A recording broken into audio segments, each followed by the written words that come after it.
इस समय भी हमारे देश में राष्ट्रपति जी से लेकर वित्त मंत्री तक ऐसे अहम पद महिलाएं ही संभाल रही है। उन्होंने देश की गरिमा और गौरव दोनों को बढ़ाया है। साथियों, हमारे देश में महिला नेतृत्व का एक बेहतरीन उदाहरण पंचायती राज संस्थाएं भी हैं।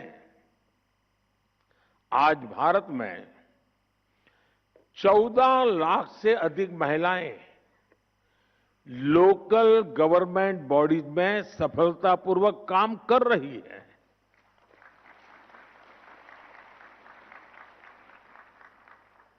लगभग 21 राज्यों में तो पंचायतों में उनकी भागीदारी करीब करीब 50% तक पहुंच चुकी है। और मैं जब विदेश के मेहमानों से कभी इस विषय पे बात करता हूं, ये आंकड़ा सुनते उनका मुंह खुला रह जाता है, उनको आश्चर्य होता है। साथियों, ये कोई साधारण बात नहीं है। लाखों महिलाओं की राजनीति और सामाजिक जीवन में ये सक्रियता दुनिया के बड़े बड़े नेताओं और राजनीति के विशेषज्ञों को भी बहुत ही हैरान करने वाली बात होती है। और इससे भारत का बहुत गौरव बढ़ता है।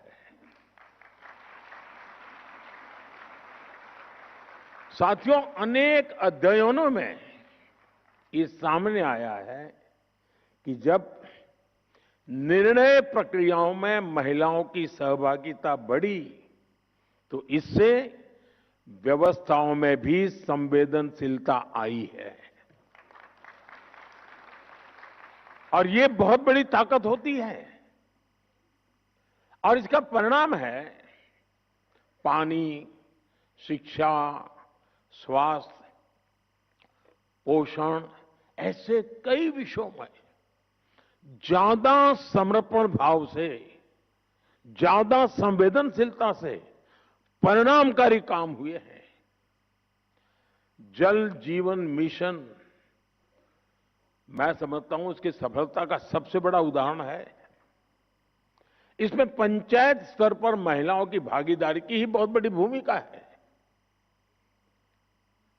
साथियों, हमारे लोकल बॉडीज और संस्थानों में इतने वर्षों से जो लाखों महिलाएं काम कर रही है, नेतृत्व कर रही है, उनके पास ग्रासरूट लेवल का बहुत समृद्ध और लंबा अनुभव है।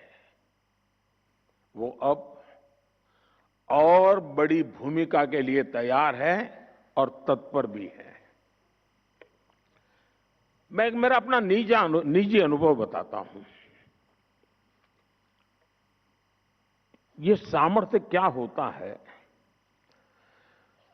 मैं 2001 में नया नया मुख्यमंत्री बना। मुझे कोई ज्यादा अनुभव नहीं था सरकार चलाने का, शासन व्यवस्था का। एक प्रकार से मैं नया व्यक्ति था। शायद 2002 या 2003 की घटना होगी। हमारे एक विधायक मेरे पास आए, बोले मेरे क्षेत्र में एक गांव की पंचायती की बहनें आपको मिलना चाहती हैं। ये खेड़ा डिस्ट्रिक्ट, आणंद डिस्ट्रिक्ट का इलाका था जहां सरदार साहब का जन्म हुआ था। तो मैंने कहा, भाई उनको पंचायत का कोई काम होगा तो पंचायत मंत्री को मिला लीजिए उनको। नहीं, बोले साहब वो आपसे मिलना चाहते हैं। मैं कहा, क्यों? तो बोले पंचायत में सबकी सब मेंबर महिलाएं हैं, एक भी पुरुष मेंबर ही नहीं है हमारी पंचायत में। मैंने कहा, ऐसे कैसे? बोले गांव वालों ने तय किया कि इस बार प्रधान महिला है तो मेंबर भी सब महिला, कोई पुरुष चुनाव ही नहीं लड़ा था।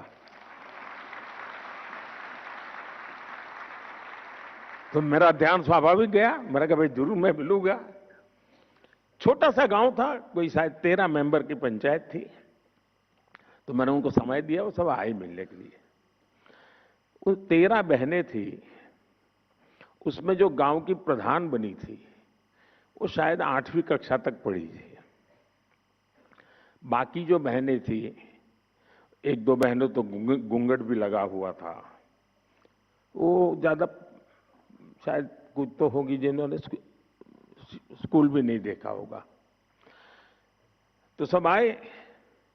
मुझे लगता है ये सब बड़े बड़े लोगों ने उनको कोई मेमोरेंडम पकड़ा दिया होगा, कुछ मांग लेकर के आए होंगे कि मेरे गांव में ये करो, मेरे गांव में वो करो। मैं हैरान था, उनके हाथ में कोई कागज नहीं था। तो बैठे, मैंने परिचय किया। मैं पूछा आपने समय मांगा था, क्या काम है? नहीं बोले कोई काम नहीं है।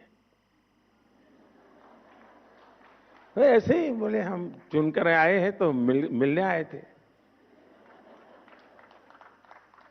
अब ये भी मेरे लिए बड़ा आश्चर्य था, वरना नेता लोग आते हैं तो सिर्फ मेमोरेंडम लेके आते हैं।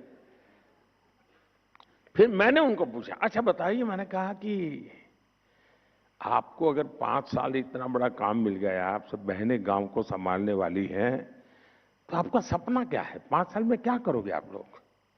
गांव में कैसा करोगे? सामान्य होता तो क्या जवाब देता? ये जो हम जैसे बड़े बड़े दिखते हैं ना, वो क्या जवाब देते हैं? स्कूल बना लेंगे, अस्पताल बना देंगे, रोड बना